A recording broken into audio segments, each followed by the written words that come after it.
O dia virou noite, o céu fechou e Brasília ficou na escuridão hoje cedo. O temporal causou alagamentos, falta de luz e derrubou até o teto de uma escola em Sobradinho. Fila que não acaba mais. Teve gente dormindo 2 noites na rua para não perder a entrega de currículos de um mercado que nem abriu ainda no Recanto das Emas. Revitalização. GDF capta recursos para a reforma do Teatro Nacional. Licitação sai em dezembro. E mais, prazo do programa Recupera da SEB é estendido até o dia 30 deste mês. Boa noite, eu sou o Rodrigo Miranda e começa agora o Band Cidade, segunda edição. Venha com a gente.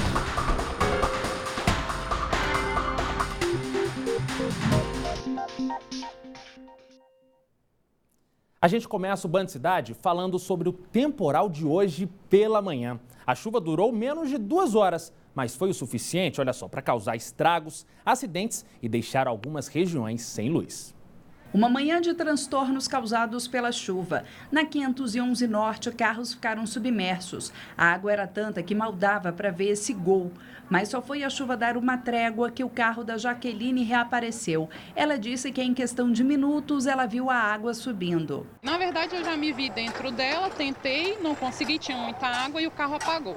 No que ele apagou, já perdi o controle dele, já vi muita água entrando e já saí. Já em Sobradinho, o teto do Centro de Ensino Fundamental Queima Lençol desabou. As aulas foram suspensas. Os bombeiros atenderam algumas crianças que ficaram nervosas com a situação, mas ninguém ficou ferido. Outras imagens mostram uma queda forte de água no Centro de Turismo da UNB, que ficou alagado. E na 116 Norte, um caminhão capotou. A chuva também deixou o trânsito lento. O temporal, que veio acompanhado de ventos fortes, atingiu subestações da SEB que deixaram de funcionar na manhã de hoje, como as que atendem o Paranoá, Planaltina, Vale do Amanhecer, o setor de Embaixadas Sul e também a esplanada dos Ministérios. Algumas quadras ficaram sem luz, como é o caso da comercial da 212 Norte. Esse mercado já está há 3 horas sem energia. A Socorro já começa a contabilizar os prejuízos. A gente tem muita mercadoria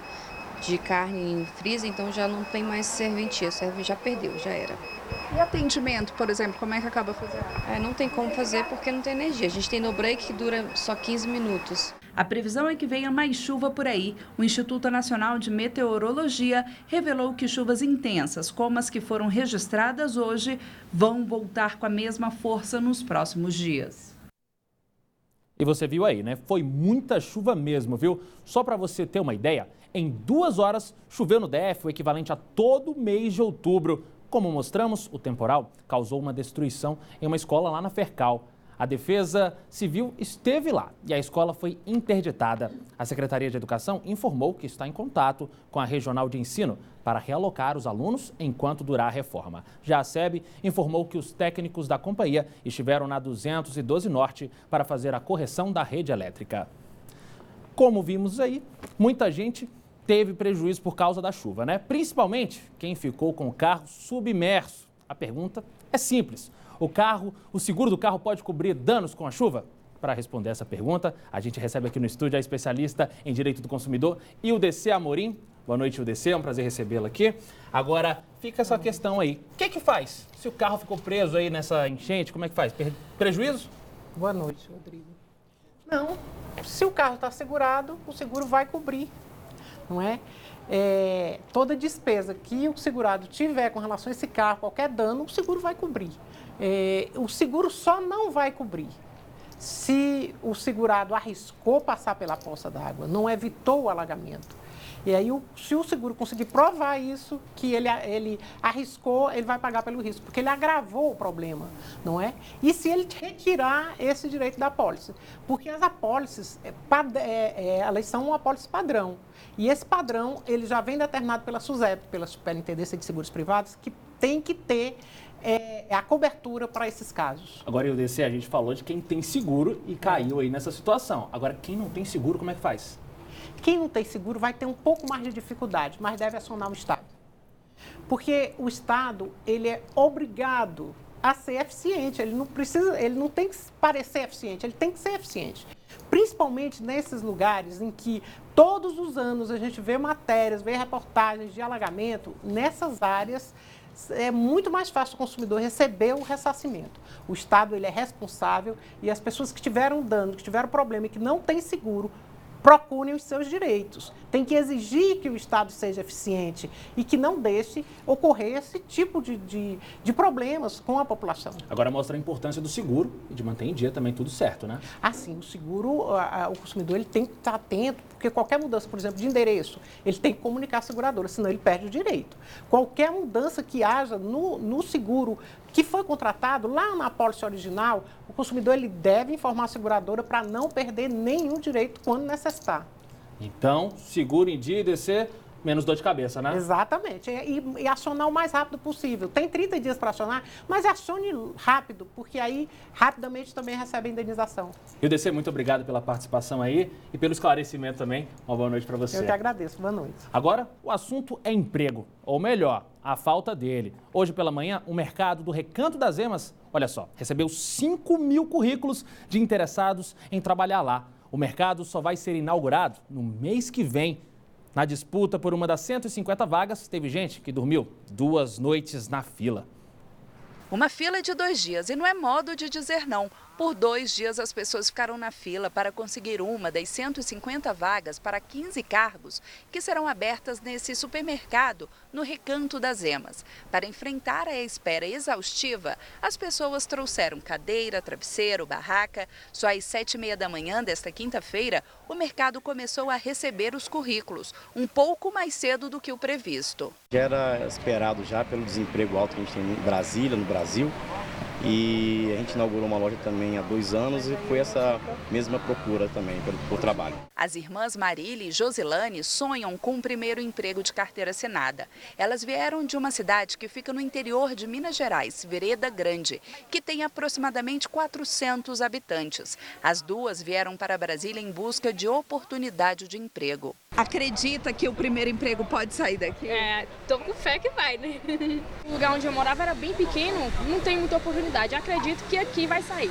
Mas a concorrência também está grande. A concorrência está grande, mas a fé também está grande. E a vontade de conseguir uma dessas vagas é tão grande que nem mesmo o vento forte e a chuva tiram essas pessoas da fila. Um exemplo é a Edinalva. Ela encarou a situação como um desafio por uma vaga de emprego. A dona de casa, que se protegia da chuva como podia, está vivendo de bico há 3 anos. Até entregar o currículo. Para conseguir, né? Porque é muito difícil, mas eu sou persistente, eu não desisto fácil. De acordo com a direção do mercado, foram entregues cerca de 5.000 currículos. As vagas eram para auxiliar de serviços gerais, atendentes, estoquistas e outras funções. Lembrando que a Codeplan estima que hoje o DF tem mais de 310 mil desempregados. No entanto, o número de trabalhadores no setor privado aumentou em 3 mil em julho deste ano.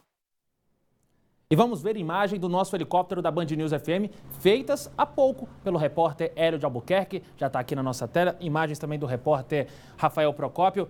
Aqui, Epiaçu, sentido EPNB, trânsito tranquilo, trânsito fluindo muito bem para uma quinta-feira, ainda mais depois de um dia conturbado, início do dia aí o pessoal fluindo o trânsito, sem nenhuma dor de cabeça, pelo menos aqui na Epiaçu. Então, imagens aéreas aqui do nosso helicóptero da Band News FM, tudo tranquilo. Vamos ver agora, então, as câmeras do DR já estão aqui também na tela.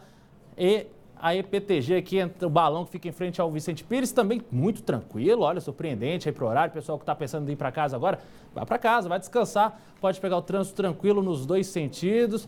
Vamos à próxima câmera. Ponte JK, um trânsito um pouco mais intenso, agora acabou de mudar aí a câmera rapidinho, né? Mudou de direção, mas trânsito estava intenso ali, já nesse outro sentido, bem tranquilo também. Quinta-feira, notícia boa para o motorista, né? De Brasília, tudo muito tranquilo. Temos mais imagem aqui da Épia Norte, vamos a Épia Norte. Um movimento de carro ali, um mais em cima no Balão do Torto, um pouco mais intenso, mas tranquilo. Agora mudando aí para a descida no Colorado, vamos a outra câmera rapidinho. EPNB, na altura do Riacho Fundo, no balão ali. Para quem está chegando no Riacho Fundo, um trânsitozinho, principalmente ali na barreira eletrônica, mas nada demais, dá para chegar em casa tranquilamente aí, como a gente pode ver. Quem está descendo para o plano piloto, tá mais fácil ainda, né? Sem trânsito nenhum. Essas são as imagens do DR que você acompanha aqui no Band Cidade, segunda edição. E o Mundial Sub-17. Em um jogo duro, a seleção brasileira venceu o Chile e avançou para as quartas de final. Placar final, 3-2. Mas nem tudo foi festa na noite passada. Depois de sofrer uma lesão na coxa, o atacante Thales Magno está fora da Copa. O clima de mata-mata tomou conta dos jogadores da seleção brasileira e da chilena. Ninguém queria se despedir do Mundial Sub-17. Por isso, nada de tirar o pé nas divididas ou desistir de qualquer lance. E foi na base da raça que, aos 5 minutos, Peglow fez boa jogada na ponta e cruzou na área. A zaga afastou mal e Caio Jorge obrigou o goleiro a fazer boa defesa. Na sequência, Peglow partiu novamente para cima da marcação e o zagueiro usou a mão para parar o lance. Na cobrança da falta, Caio Jorge bateu sem dar chances para o goleiro chileno. Praticamente no primeiro ataque, o camisa 10, Cruz, chutou no canto de Matheus Donelli para empatar a partida. Para surpresa dos torcedores presentes no Bezerrão, Cruz novamente recebeu lindo lançamento e bateu na saída do goleiro. Mas nos acréscimos do primeiro tempo, Caio Jorge foi derrubado na área. O camisa 9 chamou a responsabilidade e, com categoria, colocou bola de um lado, goleiro do outro. Aos 19 da segunda etapa, foi a vez do Brasil virar o placar. Diego pegou na veia e colocou no ângulo. Um golaço. Com a vitória, o Brasil segue com 100% de aproveitamento na competição. Agora, a seleção espera o vencedor do duelo entre Equador e Itália para saber quem será o adversário na próxima fase. A equipe terá 5 dias para acertar os últimos detalhes antes do próximo jogo. A gente tem uma equipe de analistas fantásticos, observadores fantásticos, eles já passam para a gente os pontos fortes das outras seleções e, em cima disso, a gente vem trabalhando com os atletas. E sai em dezembro a licitação para obras do Teatro Nacional. As informações ao vivo com Cláudio Marcos, que está aqui na tela já. Boa noite, Cláudio. Quero saber aí, como frequentador do Teatro Nacional, quando é que a gente vai poder assistir um espetáculo aí novamente no teatro, Cláudio? Boa noite, Rodrigo. Boa noite a todos que acompanham a gente. Pois é, Rodrigo, essa é uma boa notícia, né? Foram 33 milhões de reais liberados aí, aprovados pelo Fundo de Direitos Difusos.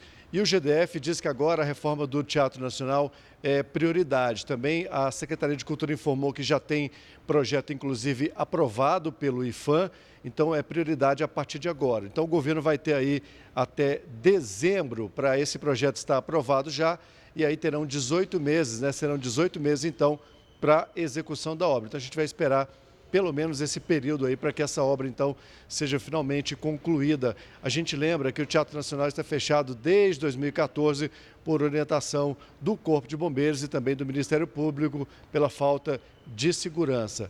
E, atualmente, apenas a Sala Vila Lobos é que encontra-se aberta para realização de alguns eventos e também algumas visitações. Rodrigo. Agora, Cláudio, essa história já vem se arrastando há bastante tempo, né? A gente está acompanhando aí. Por que essa demora toda? É verdade, vem se arrastando. O principal problema até agora, Rodrigo, era a falta de recursos. Essa era a principal alegação do GDF, do governo do Distrito Federal, para não fazer a reforma aí do Teatro Nacional. Inclusive, recentemente, a questão de poucos meses, o GDF chamou aí alguns comerciantes, empresários aqui do Distrito Federal para uma visitação lá no Teatro Nacional, para justamente ver se conseguia uma parceria para que os empresários também pudessem investir na reforma do teatro. Então, o problema principal, Rodrigo, mesmo, falta de recursos. Muito obrigado, Cláudio, pelas informações. Boa noite para você, bom descanso. Arte Desrespeitada, uma banca de revista que fica na quadra Modelo de Brasília, a 308 Sul, foi alvo de vândalos 2 vezes somente esta semana. Um mapa artístico da capital, que fica na fachada da banca, foi todo recortado. Agora, a comunidade está se mobilizando para a recuperação do mapa. A banquinha da Conceição na 308 Sul vive Brasília na própria essência. Tudo aqui remete às belezas da capital, idealizada por Juscelino Kubitschek. Essa banca é para Brasília, é para a Superquadra 308, é para Lúcio Costa, é para Buller Marx, é para todos aqueles que um dia sonharam com o Brasil melhor, uma cidade melhor e fizeram Brasília. O local tem tudo de Brasília, mas mesmo carregando parte da história da cidade, a banca foi alvo de vândalos. O painel foi destruído para o desespero da dona Conceição. Foi um sentimento de perda, foi um susto, foi uma espécie de orfandade, assim, uma coisa... Sabe quando você vai para o estacionamento e não acha seu carro? É isso. A banca estava aqui, mas alguém tinha tentado arrombar. Não foi exatamente isso, mas alguém violentou a banca. Neste ano, em todo o DF, foram registradas mais de 4.000 ocorrências de danos. E essa foi a primeira vez em 4 anos de atividade que a banca foi alvo de um ataque assim. Os autores do crime ainda não foram localizados. Agora, amigos e frequentadores do espaço estão organizando uma vaquinha para a recuperação do local. As pessoas estão dispostas a pagar um novo mapa, porque a banca... O dinheiro que a gente ganha aqui não daria para pagar as despesas. E a gente vai fazer uma vaquinha, alguém vai se encarregar de fazer uma vaquinha para trocar o mapa. E a gente vai fazer sábado uma pequena reunião de afeto, de força, de carinho pela cidade, pela quadra e pela banca. E atenção você estudante, que vai fazer o Enem no próximo domingo. O metrô vai estar com horário ampliado. Os trens vão funcionar entre 7 da manhã e até as 8 da noite, ou seja, 1 hora a mais do domingo aí para quem vai estar trabalhando no domingo normal, vai para esse Enem.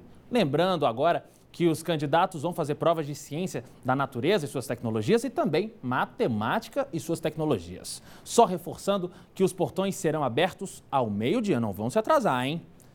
Uma vistoria da Controladoria Geral do DF apontou falhas graves em contratos entre o Detran e empresas responsáveis pela manutenção dos semáforos da cidade. As informações, a gente chega agora com Leandro Aislan, direto do estúdio da Rádio Band News FM. Em 20 minutos, tudo pode mudar. E mudou mesmo aí nesse cenário, nesse contrato, essas irregularidades aí. O que foi achado, Leandro?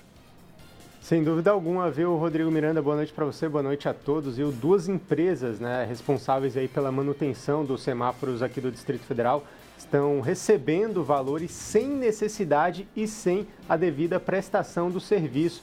A análise da Controladoria Geral do Distrito Federal começou em maio deste ano, no mesmo mês em que o ex-diretor-geral do Detran, o Fabrício Moura, foi exonerado após suspeita de fraudes na licitação dos semáforos. Ele havia apresentado um projeto para a modernização dos equipamentos pelo valor de 120 milhões de reais. Porém, a proposta anterior de manutenção teria um custo bem menor, de apenas 7 milhões de reais. O Fabrício, inclusive, foi exonerado aí após a divulgação de uma gravação em que ele pressionava o então diretor de tecnologia do Detran a fazer essas alterações na licitação. Portanto, a gente entrou em contato com o Detran, que informou que vai instaurar aí um procedimento administrativo dentro do órgão para apurar essas irregularidades nos contratos e que os gestores atuais vão atender aí às orientações da Controladoria Geral do DF e fazer os ajustes no pagamento às empresas. Rodrigo. Uma vergonha, hein, Leandro? Ainda bem que você está ligado aí e passou essas informações para a gente. Muito obrigado. Uma boa noite para você também. Quer se profissionalizar e não tem dinheiro? Fique atento. O Senac está com inscrições abertas para cursos de graça. É necessário que o candidato esteja matriculado no ensino fundamental ou médio e tenha renda familiar mensal de até 2 salários mínimos. Tem curso de assistente de recursos humanos, massagem, modeladora, operador de computador, técnicas para pizzaiolo, entre outros. As inscrições têm que ser feitas de forma presencial nas unidades do Senac. Mais informações é só ligar no número que está aqui na sua tela, 3313 8877 ou acessar o site df.senac.br. E veja a seguir, a gente conversa com especialistas sobre os cuidados que os homens devem ter para prevenir o câncer de próstata. E você vê agora imagens da Estrutural. A gente volta já já.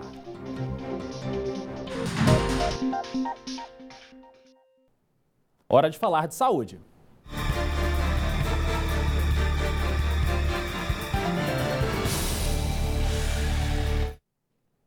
Como você sabe, estamos em pleno Novembro Azul. O mês reforça a importância do cuidado dos homens com a própria saúde. No Brasil, uma pesquisa recente mostrou que 59% deles não costumam ir ao urologista. Para falar mais sobre esse assunto, a gente recebe aqui no estúdio o urologista Rafael Buta. Boa noite, doutor. A gente começa aqui querendo saber quais os cuidados básicos aí de uma doença que é tão perigosa e tão prejudicial à saúde do homem. Boa noite, Rodrigo. O principal cuidado mais básico é a prevenção, é o diagnóstico precoce, porque é um câncer que a gente não consegue tirar os fatores de risco que fazem que eles se desenvolvam. Então, a gente tem que fazer o diagnóstico precoce. Isso é feito com as consultas periódicas ao consultório do urologista. Agora fica a dúvida, né? Muitos têm preconceito, com medo. Qual a idade que aí a pessoa deve começar a fazer essa prevenção? A recomendação da Sociedade Brasileira de Urologia é para todo homem, a partir dos 50 anos, procure o urologista para iniciar a avaliação. Se por acaso esse homem tiver algum fator de risco para a doença, ele deve ir a partir dos 45 anos. E quais são os fatores de risco? Histórico familiar de doença de câncer de próstata. Pai, irmão, avô. Pessoas negras têm uma chance aumentada de ter câncer de próstata, assim como os obesos. Agora, a gente viu aqui o dado mais de 50% das pessoas nem procuram um médico. É preconceito, medo? Por que esse tabu ainda? É uma questão cultural. O homem ele não tem o costume de ter cuidados periódicos com a saúde. Tem o tabu, o preconceito, o medo do toque. O exame físico da próstata é feito por meio do toque retal. E o homem tem medo de perder a masculinidade com o toque retal e não vai ao urologista por medo do toque. E qual a prevenção que ele pode ter em relação a essa doença? A prevenção é o diagnóstico precoce. Tem que ir no consultório do urologista, fazer o exame físico, fazer o exame de sangue para a dosagem do PSA, que é uma proteína que a próstata produz, e para saber se tem alguma coisa errada com a próstata, alguma alteração na próstata. E com base nesses dados, com o histórico familiar, com o histórico do paciente, a gente chega à conclusão se tem uma chance aumentada ou não de ter risco o câncer de próstata. Agora, o homem procurou o médico, foi diagnosticado com a doença, não é o fim do mundo, tem tratamento, né? Não, não é. O tratamento depende do grau de agressividade da doença. Hoje em dia, para as doenças de mais baixo grau, câncer de próstata de mais baixo grau, a gente muitas vezes não precisa nem operar o paciente. A gente acompanha ele anualmente e vai avaliando como fica a doença. Se por acaso ela progredir, aí sim a gente intervém. Doenças de grau intermediário, grau avançado, a gente faz uma operação, às vezes uma radioterapia, às vezes precisa complementar o tratamento com hormonioterapia. Então, o tratamento vai depender do grau da doença. Mas é importante falar que, diagnosticado precocemente, 90% dos pacientes são curados. Agora, você falou que começa a fazer a partir dos 40 anos. Existem muitas lendas sobre o assunto, por exemplo, pessoas morenas têm tendência a desenvolver mais essa doença. Isso é lenda? Existe alguma certa idade que aumenta o risco também? Não, isso é verdade. Pessoas negras têm uma chance aumentada de apresentar câncer de próstata. E essas devem iniciar o acompanhamento a partir dos 45 anos de idade. Tá? O restante da população, se não tiver fator de risco, a partir dos 50 anos. Então, a partir da sexta década de vida, a partir dos 50 anos, é quando se inicia esse acompanhamento, porque é quando mais acontece a doença. Agora a gente está falando de câncer de próstata mais para os 40 anos, mas o jovem, ele já pode se prevenir e procurar o urologista também, até para evitar outros tipos de doença também? Sim, o papel do urologista é como o médico do homem, né? Apesar de tratar também mulheres, né, a parte urinária das mulheres, ele tem esse papel de médico do homem. Então é interessante que o homem vá com a periodicidade no consultório do urologista para poder prevenir hipertensão, diabetes, outras doenças urológicas, entre outros fatores. Muito obrigado, doutor Rafael Buta. Veja a seguir, prazo do programa Recupera da SEB é estendido até o dia 30 deste mês. Vamos ver agora imagens da IBGU. A gente volta daqui a pouco.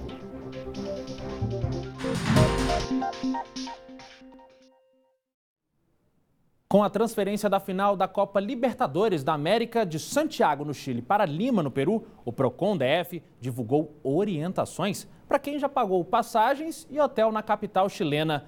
O consumidor deve fazer contato com as empresas, como companhias aéreas e agências de viagem, para tentar um acordo e transferir as reservas para Lima. O Procon alerta que as pessoas não podem ficar no prejuízo e têm o direito de pedir o ressarcimento dos gastos, nem que seja na justiça. Se o torcedor não conseguir acordo, deve procurar o Procon. O telefone é o 151. A partida entre o Flamengo e River Plate acontece no próximo dia 23.